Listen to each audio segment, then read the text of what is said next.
President Joe Biden has been in the White House less than a month, and so far he's managed to curry favor with the party's left wing, staving off an intra-party battle that previously seemed all but certain. They've been really great at outreach.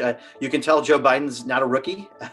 He's done this before. What I have been excited about is that there's been real meaningful conversations. Progressives, many of whom backed Senators Bernie Sanders of Vermont or Elizabeth Warren of Massachusetts in the Democratic primary, are encouraged by the president's decision to tap many of his former rivals' staff for administrative posts. And top aides have made progressive outreach a priority. Ron Klain versus, say, Rahm Emanuel for progressives, it sends a message that is, welcoming, that we have a seat at the table. The hiring decisions are the result of over 2 years of organizing by progressive groups, which culminated in a 90-page report filled with personnel recommendations and submitted to the Biden transition team before the inauguration. If you have the right people in the right spots, that certainly helps to have progressive initiatives move forward. And there's been a good number of those appointments that we've been very satisfied with. The current peace between the party's old guard and new left is perhaps unexpected. On the campaign trail,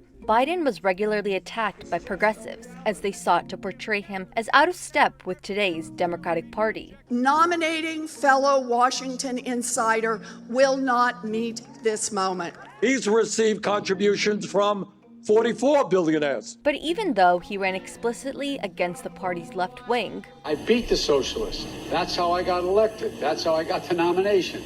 Do I look like a socialist? Look at my career, my whole career. On the sidelines, he courted progressives with proposals to lower the age of Medicare eligibility from 65 to 60, cancel student debt, and the establishment of the Biden-Sanders Unity Task Force. What came out of that task force was really fruitful. Biden hasn't come out in favor of the Green New Deal, but a lot of his policies are very Green New Deal oriented. The president's sharp focus on the pandemic and reversing his predecessor's policies has helped him bring factions of the Democratic Party under one tent. It's representative of an administration that's listening to the people through the election in November, and then working with those of us who've been some of the strongest advocates in Congress for those issues. The White House did not respond to Newsy's request for comment, and how long the goodwill between these wings of the party will last is unclear. But progressives say they have never been as well positioned to exert their political influence. Now you have a much more well-organized and robust progressive movement